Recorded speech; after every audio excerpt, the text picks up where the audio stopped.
The ten offenses to be avoided by chanting of the holy names of the Lord are as follows. First, to blaspheme the devotees who are dedicated and harass them by forgetting the holy names of the Lord. Second, to consider the names of demigods like Lord Shiva or Lord Brahma, or independent of the names of Lord Vishnu. Third, to disobey the orders of the spiritual master. Fourth, to blaspheme the Vedic literatures, all literatures in pursuance of the Vedic versions. Fifth, to consider the devotees of chanting Hare Krishna to be an imagination. Sixth, to give some interpretations of the holy names of the Lord. Seventh, to commit sinful activities on the strength of the holy names. Eighth, to consider the chanting of Hare Krishna as one of the auspicious ritualistic activities offered in the Vedas as spiritual activities. Karma. Ninth, to instruct the faithless person about the glories of the holy name. And tenth, to not have complete faith in the chanting of the holy names and to maintain the attachments even after understanding so many instructions on this matter. It is also an offense to be hesitant when chanting.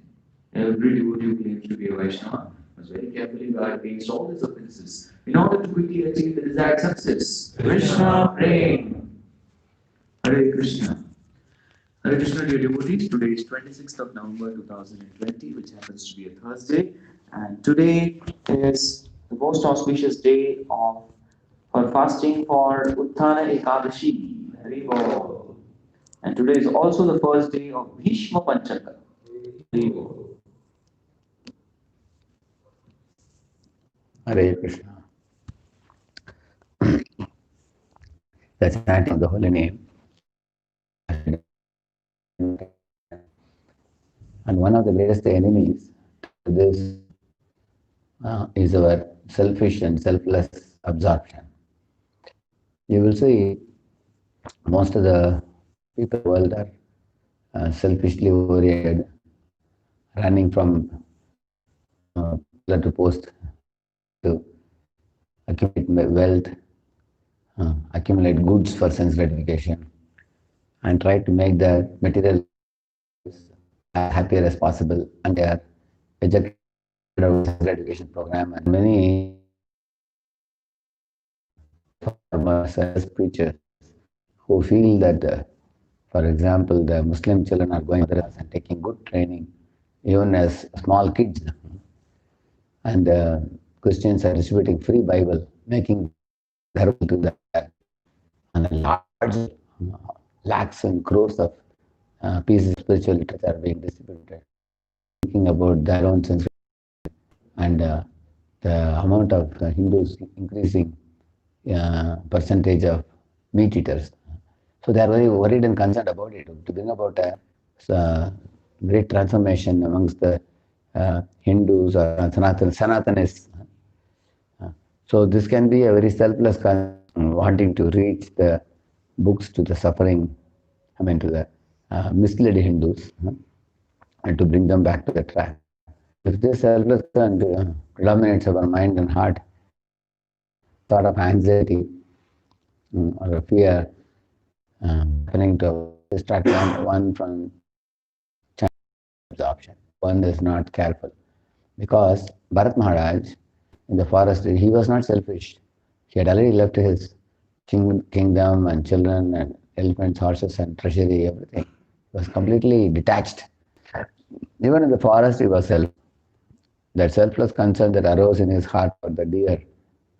So we use our organization and intelligence to become more well. Uh, so real intelligence means how we are able to penetrate through the selfishly oriented modern janta, the populace, who my bread and butter, my sense gratification. How to make Krishna consciousness very appealing and attractive to them in such a way that they may be a part of. One should do that at this absorption and reaching out so that one will be able to do proper meditation, remembrance of the Lord and absorption, which is very vital foundation for the practitioners of the dharma, Krishna consciousness. To take to Krishna consciousness, we have to walk steady day after day, month after month, year after year, simply just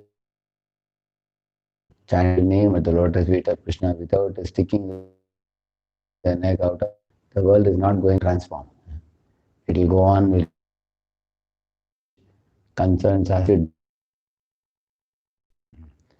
And one of the very Telugu types of now suddenly the religion is going down now. The word dharmasya glani is used in Bhagavad Gita. Billions of years ago, Hiranyakashipu came and went. Ravana came and went. Hiranyaksha came and went. They were far more doing atrocious activities than even the people now. What they are doing now. Material world has had asuras, it has had pure devotees. Both types of natures have been there in this world. Therefore, this is an ongoing thing. The material world is compared to samsara saga. Therefore, it is like the waves of the ocean. Can anybody stop it? So therefore, we should lift ourselves beyond the waves so that you are not battered by the waves. So we need a helicopter, which is Rupadi Kripa of the Lord. And that helicopter will come and lift you up, provided you chant the holy name with a certain type of quality. Tesha maham samudharta mrityu samsara sagara bhavamina chirat partha maya veshita teaching the holy name offenselessly. And there cannot be any better service than that. Nobody can navigate the situation in an ocean. It is just not possible.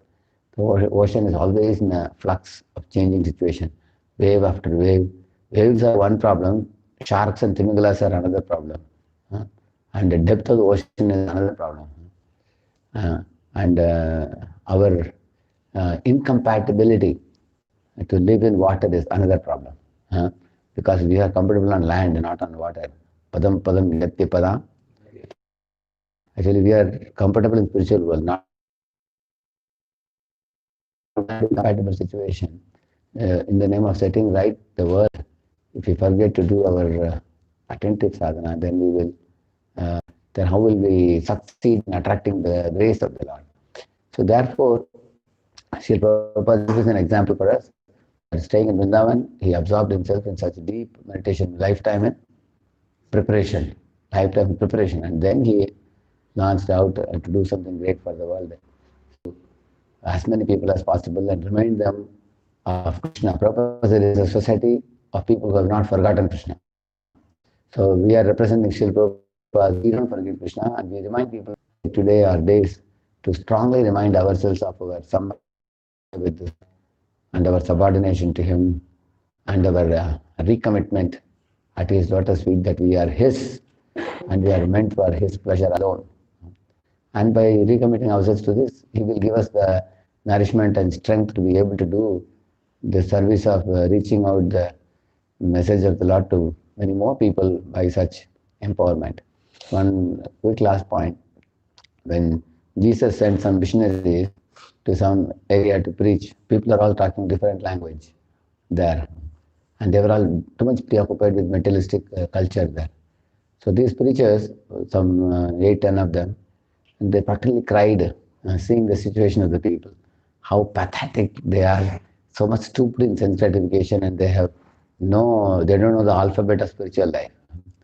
So, in great desperation, when they cried and reached the message to the people, the Holy Spirit descended in them. And because of that, they started speaking the language of the people. And they preached very effectively, they preached and made thousands and thousands of followers there. Like that, there is a story which says, in the same manner, how the Holy Spirit descended in them because they prayed. So one who does not know to offer a quality prayer, how can he attract the grace of the Lord and the empowerment of the Lord?